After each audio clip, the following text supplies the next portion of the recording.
नमस्कार विद्यार्थी मित्रांनो, मागील लेक्चरला आपण बुककीपिंग अँड अकाउंटन्सी या विषयामध्ये 6वं प्रकरण अभ्यासत आहोत. त्याचं नाव आहे डिझोल्युशन ऑफ पार्टनरशिप फर्म. या डिझोल्युशन ऑफ पार्टनरशिप फर्ममध्ये आत्तापर्यंत आपण 5 प्रॉब्लेम अभ्यासलेले आहे. हा 6वा प्रॉब्लेम आपण अभ्यासत आहोत. तर सुरुवातीला विद्यार्थी मित्रांनो, तुम्हाला बॅलन्स शीट दिलेला आहे आणि खाली 3-4 ॲडजस्टमेंट दिलेले आहेत. त्यावरून तुम्ही realisation account, partners capital account आणि कॅश अकाउंट तयार करायचं आहे. तुमचं कॅश अकाउंट टॅली होणार आहे. त्यामुळं व्यवस्थित या ठिकाणी प्रॉब्लेम सॉल्व करायचा आहे. सुरुवातीला हा प्रॉब्लेम तुमच्या बुकमधलाच आहे. तुम्ही हा प्रॉब्लेम व्यवस्थित लिहा, ॲडजस्टमेंट व्यवस्थित लिहा आणि व्यवस्थित पोस्टिंग करून आपलं कॅश अकाउंट टॅली करा. टॅली करत असताना रियलायझेशन अकाउंटचा फरक पार्टनर्स कॅपिटलला पाठवायचा आहे. पार्टनर कॅपिटलचा फरक कॅश अकाउंटला पाठवायचा आहे आणि सर्वात शेवटी कॅश अकाउंट क्लोज करायचा आहे. चला तर मग या ठिकाणी आज हा 6वा प्रॉब्लेम आपण तुमच्या नोटबुकमधला सॉल्व करू. बुकमधला तुम्ही नोटबुकमध्ये सॉल्व करा. मग सुरुवातीला the balance sheet of Nirale and Patil who share profit and loss ratio 3:1 म्हणजे 3:1 रेशो त्यांनी दिलेला आहे. 3+1 4 म्हणजे 3/4 1/4 असा रेशो आपल्याला दिलेला आहे. त्यांनी बॅलन्स शीट तुम्हाला दिलेलं आहे खाली. Balance sheet as on 31 March 2019 आणि लॅबिलिटी साईड आता आपण ट्रान्सफर करणार आहोत आणि मग ॲसेट साईड. सुरुवातीला दिलेल्या प्रॉब्लेममध्ये बॅलन्स शीट तुम्हाला ट्रान्सफर करायचं आहे आणि नंतर ॲडजस्टमेंट सॉल्व करायचे आहे. बघा, कॅपिटल दिलेलं आहे. कॅपिटल निराले 1,14,000, पाटील 50,000. हे कॅपिटल पार्टनरच्या क्रेडिट अकाउंटला बाय बॅलन्स ब्रॉट डाऊन अशा पद्धतीने या दोघांचा कॅपिटलचा बॅलन्स ब्रॉट डाऊन करायचा आहे. त्यानंतर प्रॉफिट अँड लॉस अकाउंट 8,000 हा शिल्लक नफाच आहे. हा नफा आपण पार्टनरच्या क्रेडिटला या ठिकाणी त्यांच्या रेशोमध्ये 3:1 मध्ये वाटायचा आहे. म्हणजे प्रॉफिट पण म्हणजे 6,000 आणि या ठिकाणी 2,000 अशा पद्धतीने प्रॉफिट पण पार्टनरच्या क्रेडिटला वाटायचं आहे. आणि मग क्रेडिटर दिलं आहे 32,000. हे रियलायझेशन अकाउंटच्या क्रेडिटला बाय सनरी लॅबिलिटी क्रेडिटर 32,000 अशा पद्धतीने हे लॅबिलिटी साईडचं पोस्टिंग आहे. परत एकदा ऐका आणि आपण प्रत्यक्षात बघू. कॅपिटल आहे पार्टनर निराले आणि पाटीलचं. पार्टनरच्या क्रेडिटला बघा बाय बॅलन्स ब्रॉट डाऊन. या ठिकाणी जर तुम्ही व्यवस्थित लक्ष दिलं तर तुमच्या लगे लक्षात येईल आणि सोपा प्रॉब्लेम आहे. By balance brought down Nirale 1,14,000, Patil 50,000. तिथंच लगे बाय प्रॉफिट अँड लॉस अकाउंटवरती दिलेले आहे बघा 8,000. याला पहिल्या निरालीला 6,000 आणि पाटीलला 4,000 म्हणजे 8,000 भागिले 4 करायचं आहे. त्यांचा रेशो 3:1 आहे म्हणजे 2,000 येते. मग 2,000 गुणिले 3 निरालीला 6,000, 2,000 गुणिले 1 पाटीलला 2,000 रुपये. तर अशा पद्धतीने आपण पार्टनरचं कॅपिटल आणि प्रॉफिट पार्टनर कॅपिटलच्या क्रेडिटला ट्रान्सफर केलेला आहे.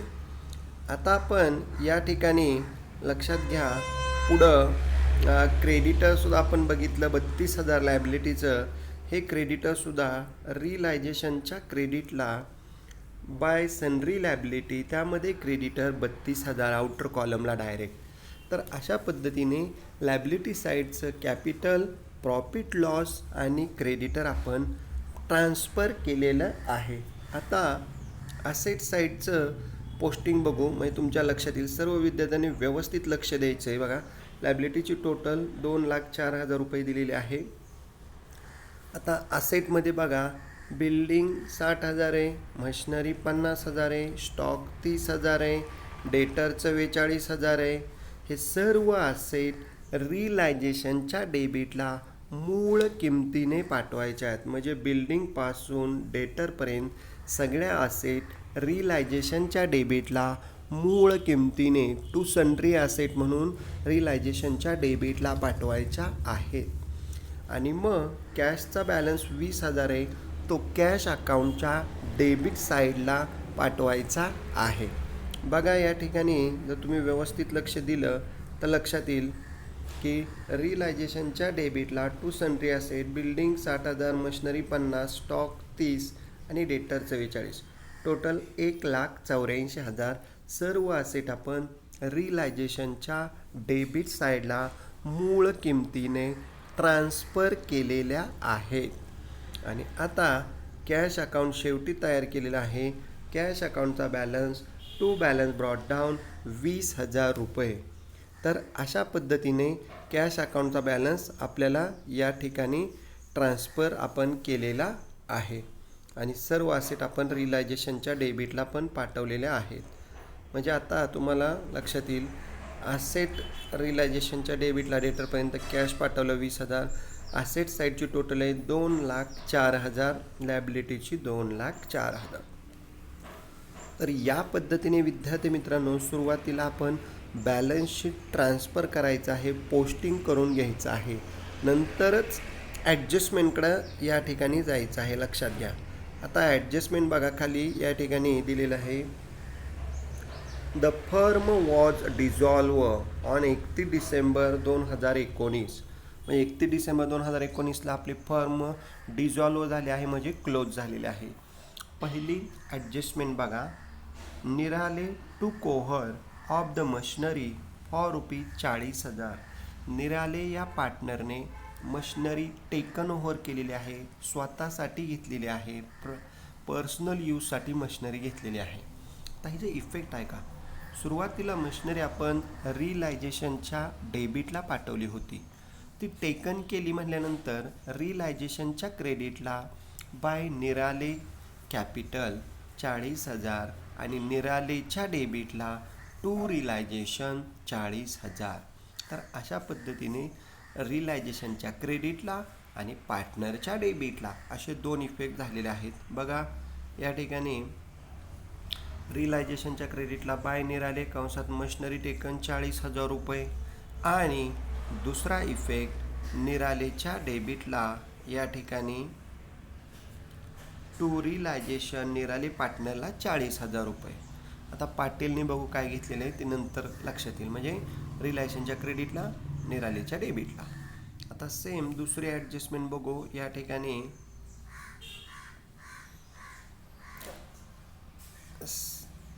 दुसरी ॲडजस्टमेंट बघा, असेट रिअलाइज म्हणजे विकणे, आपण असेट विकलेले आहेत बघा, लक्षात घ्या। स्टॉक 30,750, मशिनरी 21,000, डेटर 40,000। तर असेट आपण विकलेले आहेत म्हणल्यानंतर लक्षात घ्या, आता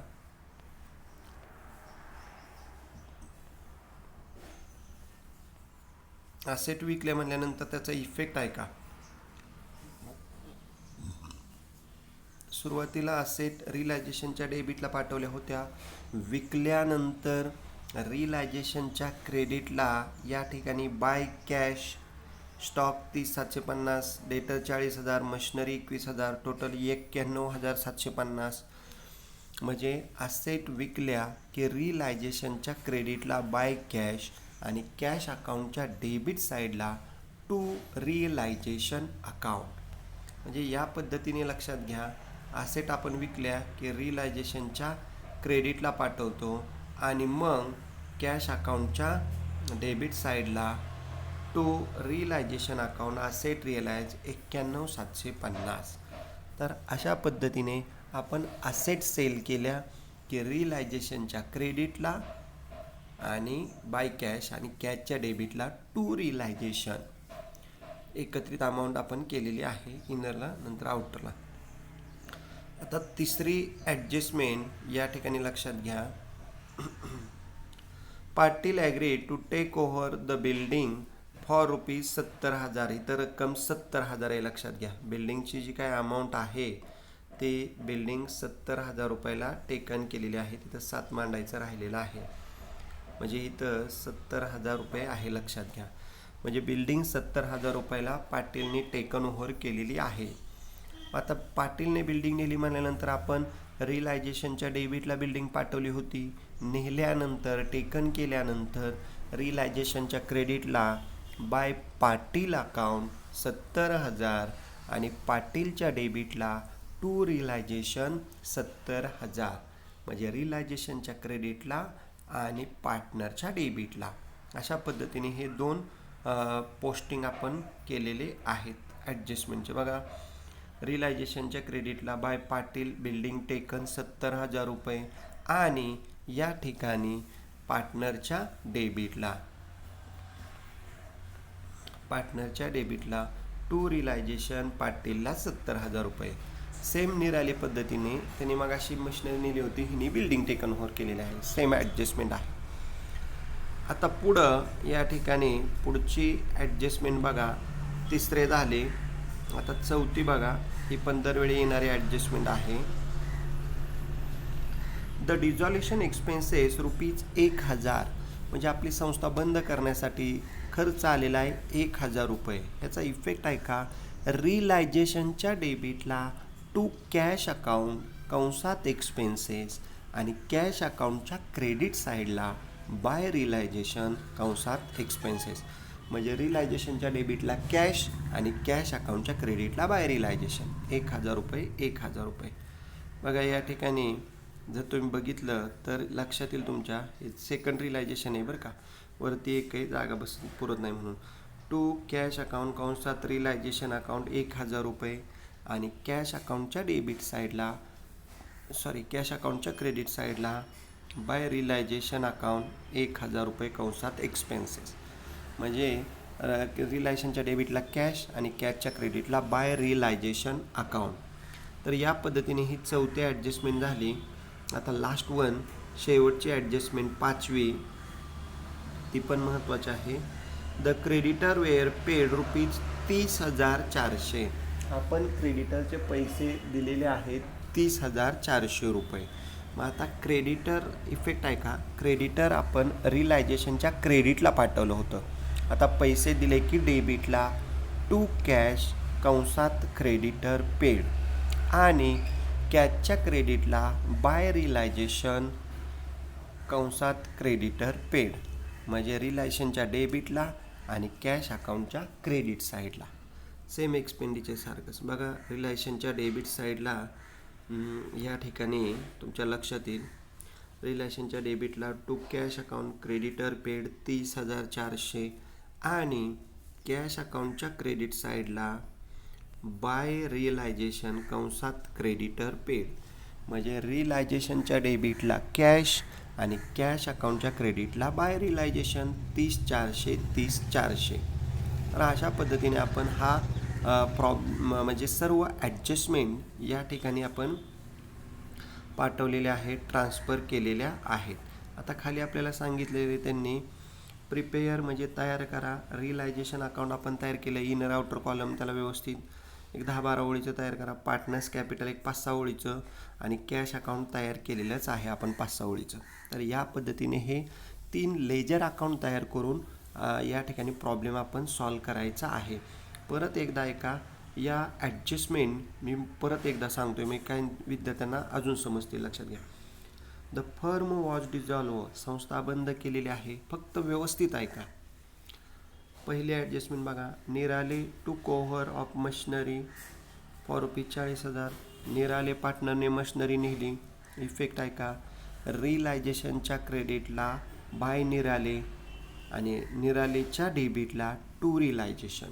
म्हणजे रिलायझेशनच्या क्रेडिटला पार्टनरच्या डेबिटला. दुसरी ॲडजस्टमेंट बघा, ॲसेट रिअलाइज, ॲसेट आपण विकलेले आहेत. रिलायझेशनच्या क्रेडिटला बाय कॅश आणि कॅश अकाउंटच्या डेबिटला टू रिअलायझेशन. म्हणजे रिअलायझेशनच्या क्रेडिटला बाय कॅश आणि कॅशच्या डेबिटला टू रिअलायझेशन अकाउंट. तिसरी ॲडजस्टमेंट बघा, Patil agree to take over building ₹70,000. इथं किंमत 70 आहे, लक्षात घ्या. आता पाटीलने बिल्डिंग नेली, मग या ठिकाणी लक्षात घ्या, रिलायझेशनच्या क्रेडिटला बाय पाटील अकाउंट आणि पाटीलच्या डेबिटला टू रिअलायझेशन अकाउंट. म्हणजे रिलायझेशनच्या क्रेडिटला बाय पाटील आणि पार्टनरच्या डेबिटला टू रिअलायझेशन. आता पुढची चौथी ॲडजस्टमेंट पण बघा, लक्षात घ्या. The dissolution expenses ₹1000. रिलायझेशन अकाउंटच्या डेबिटला टू कॅश कंसात एक्सपेन्सेस आणि कॅश अकाउंटच्या क्रेडिटला बाय रिअलायझेशन कंसात एक्सपेन्सेस. नंतर पाचवी ॲडजस्टमेंट बघा. The creditor were paid ₹30,400. आपण क्रेडिटर पेड केलेलं आहे म्हटल्यानंतर लक्षात घ्या, रिअलायझेशनच्या डेबिटला टू कॅश कंसात क्रेडिटर पेड आणि कॅशच्या क्रेडिटला बाय रिअलायझेशन अकाउंट कंसात क्रेडिटर पेड. तर अशा पद्धतीने या 5 ॲडजस्टमेंट आपण सॉल्व केलेले आहेत. आता प्रॉब्लेम टॅली करताना महत्त्वाचं लक्षात घ्या, रिअलायझेशनच्या डेबिटची टोटल यावेळी जास्त येते 1,84,000. खाली पण दिलेलं आहे. क्रेडिटची पण टोटल तुम्ही विचारात घ्या. दुसरा अकाउंट पण इथं आहे, म्हणजे एका पेजवर बसत नाही म्हणून 1,84,000 प्लस 30,400 1,000. आणि हे थांबा, म्हणजे क्रेडिट साईडची टोटल जास्त येते, फरक डेबिटला प्रॉफिट आलेला आहे म्हणून.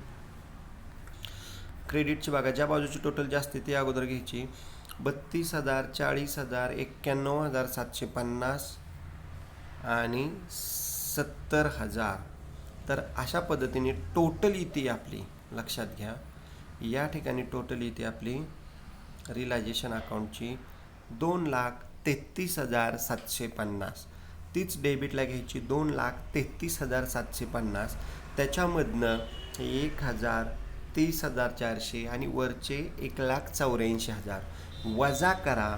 फरक येतोय आपला या ठिकाणी 18,350. त्याला नाव द्यायचं टू प्रॉफिट. 18,350 हा प्रॉफिट 3:1 या रेशोप्रमाणे वाटायचा आहे. मग निराले पार्टनरला येतोय या ठिकाणी 13,762 रुपये आणि पाटीलला येतोय 4,588 रुपये. म्हणजे 3:1 या रेशोमध्ये आपण वाटलेलं आहे. 3 अधिक 1 4 म्हणजे 304 104. 18,350 प्रॉफिट आपण दोन्ही पार्टनरला 3:1 प्रमाणे वाटलेला आहे. निरालीला आला आहे 13,762 आणि पाटीलला आला आहे 4,588. आता हा प्रॉफिट पार्टनरला वाटलेला आहे आपण. हा ट्रान्सफर कुठं करायचा लक्षात घ्या, रिअलायझेशनच्या डेबिटला पार्टनर, मग पार्टनरच्या क्रेडिटला बाय रिअलायझेशन अकाउंट कंसात प्रॉफिट. बघा इथं मुद्दा मारत लक्षात येईल, म्हणजे तुमच्या या ठिकाणी पार्टनर्स कॅपिटलच्या क्रेडिटला बाय रिअलायझेशन अकाउंट प्रॉफिट बघा, निरालेला 13,762, पाटीलला 4,588. म्हणजे अशा पद्धतीने रिअलायझेशनच्या डेबिटला पार्टनर, पार्टनरच्या क्रेडिटला बाय रिअलायझेशन अकाउंट. का इथं बघा प्रॉफिट वाटलेला आहे दोघांना 13,762, 4,588 आणि मग कंसात प्रॉफिट. मग आता आपण पाटीलच्या क्रेडिटची टोटल किती येते बघा, पाटीलच्या क्रेडिटची टोटल 70,000 येते. तीच डेबिटला घ्या 70,000 रुपये. थांबा, सॉरी, व्हायसा वरचा बॅलन्स निघतो आजच्या प्रॉब्लेमला, व्यवस्थित लक्ष द्या. पाटीलच्या डेबिटची टोटल 70 आहे, तीच मानली डेबिटची 70, तीच मानली क्रेडिटला 70. आता या 70,000मधून लक्षात घ्या 50 आणि 2 52 आणि 4 56,588 गेले. 70,000मधून 56,588 गेले. फरक आला, त्याला नाव द्यायचे बाय कॅश अकाउंट आणि तो फरक आहे 13,412 रुपये. मग पाटीलच्या क्रेडिटला बाय कॅश 13,412, म्हणजे पाटीलकडून तेवढे पैसे आपल्याला येणं बाकी आहे, म्हणून एंट्री येणार cash account debit to Patil account. म्हणजे 13,412 रुपये पाटीलकडून येणार आहेत, म्हणून पाटीलच्या क्रेडिटला कॅश आणि मग कॅशच्या डेबिटला टू पाटील अकाउंट 13,412. तर बघा लक्षात घ्या, कॅश अकाउंटच्या डेबिटला टू पाटील कॅपिटल अकाउंट 13,412 रुपये पाटीलकडून आपल्याला पैसे येणार आहेत म्हणून. आणि आता या ठिकाणी निरालेचा या ठिकाणी आपण क्लोज करू आणि पाटीलकडून आपल्याला पैसे येणार आहेत म्हणून. आता निराले पार्टनरच्या क्रेडिटची टोटल जास्त येते 1,14,000, 6,000 आणि 13,762. टोटल आली 1,33,762. तीच डेबिटला घेतली 1,33,762. त्यातनं 40,000 गेले. फरक आला टू कॅश अकाउंट 93,762. म्हणजे निरालेचा फरक डेबिटला आला. निरालेच्या डेबिटला टू कॅश, मग कॅश अकाउंटच्या क्रेडिटला बाय निराले पार्टनर कॅपिटल. बघा कॅशच्या क्रेडिटला या ठिकाणी बाय निराले कॅपिटल अकाउंट 93,762. म्हणजे अशा पद्धतीने निरालीचा फरक डेबिटला आला म्हणून तिथं डेबिटला टू कॅश लिहिलं, कॅशच्या क्रेडिटला बाय निराली लिहिलं. निरालीला पैसे आपल्याला द्यायचे आहेत, पण या ठिकाणी पाटीलकडून पैसे यायचे आहेत. वायसा वरसा विरुद्ध बॅलन्स आलेला आहे लक्षात घ्या, आणि तो महत्त्वाचा आहे. त्यासाठी हा प्रॉब्लेम व्यवस्थित या ठिकाणी स्टडी करणं गरजेचं आहे. आणि मग सर्वात शेवटी आपल्याला कॅश अकाउंट क्लोज करायचं आहे. बघा कॅश अकाउंटच्या डेबिटची टोटल किती येते 20,91,750 आणि 13,412. टोटल आली तुमची किती येते 1,25,162 रुपये. कॅशच्या डेबिटची आली 1,25,162. आता क्रेडिटची टोटल थोडीशी चुकली लक्षात घ्या. इथं या ठिकाणी तुम्हाला दाखवतो मी 2,2 आले, 606 आले, 62 बरोबर आले. आता 7 अधिक हे 4, 7 आणि 4 11 येते. इथं 7च आलेलं आहे, इथं 11 पाहिजे लक्षात घ्या. हातचा आला 1, 13, 3 आणि 1 4, 4 आणि 1 5 बरोबर आहे, आणि 9 आणि 3 12. म्हणजे क्रेडिटची टोटल इथं चुकून या ठिकाणी 7 आलेलं आहे, तिथं 11 पाहिजे लक्षात घ्या. मग क्रेडिटची सुद्धा टोटल किती येते आपली 1,25,162 आणि डेबिटची 1,25,162. तर अशा पद्धतीने हा आपला कॅश अकाउंट व्यवस्थित क्लोज होतोय 1,25,162, 1,25,162. तर या 4-5 ॲडजस्टमेंट आणि आजच्या प्रॉब्लेमला व्हायसा वरचा बॅलन्स आलेला आहे. पाटीलकडून पैसे यायचेत, निरालीला पैसे द्यायचेत. तर या पद्धतीने आपण हे डिझॉल्युशनचा तुमच्या टेक्स्टबुकमधला प्रॉब्लेम व्यवस्थित सॉल्व केलेला आहे. सर्व विद्यार्थ्यांनी झालेले प्रॉब्लेम व्यवस्थित नोटबुकमध्ये लिहा आणि व्यवस्थित या ठिकाणी पोस्टिंग करून ते सॉल्व करा. काही शंका असतील तर या ठिकाणी विचारा, कारण सर्व प्रॉब्लेम तुम्ही सॉल्व करणं गरजेचं आहे, कंपल्सरी आहे. राहिलेल्या पुढच्या लेक्चरला आपण जर्नल एंट्रीचं सुद्धा या ठिकाणी प्रॉब्लेम आपण घेणार आहे. जर्नल पोस्टिंग कसं करायचं आणि त्या पोस्टिंगवरून जर्नल एंट्र्या कशा करायच्या हे महत्त्वाचं आपण या डिझॉल्युशन टॉपिकमध्ये बघणार आहोत. कारण या डिझॉल्युशनमध्ये एकूण या ठिकाणी कधी लेजर विचारतात, कधी जर्नल विचारतात. त्यामुळे दोन्हीचं प्रॅक्टिस होणं गरजेचं आहे. झालेले प्रॉब्लेम तुम्ही सॉल्व करा.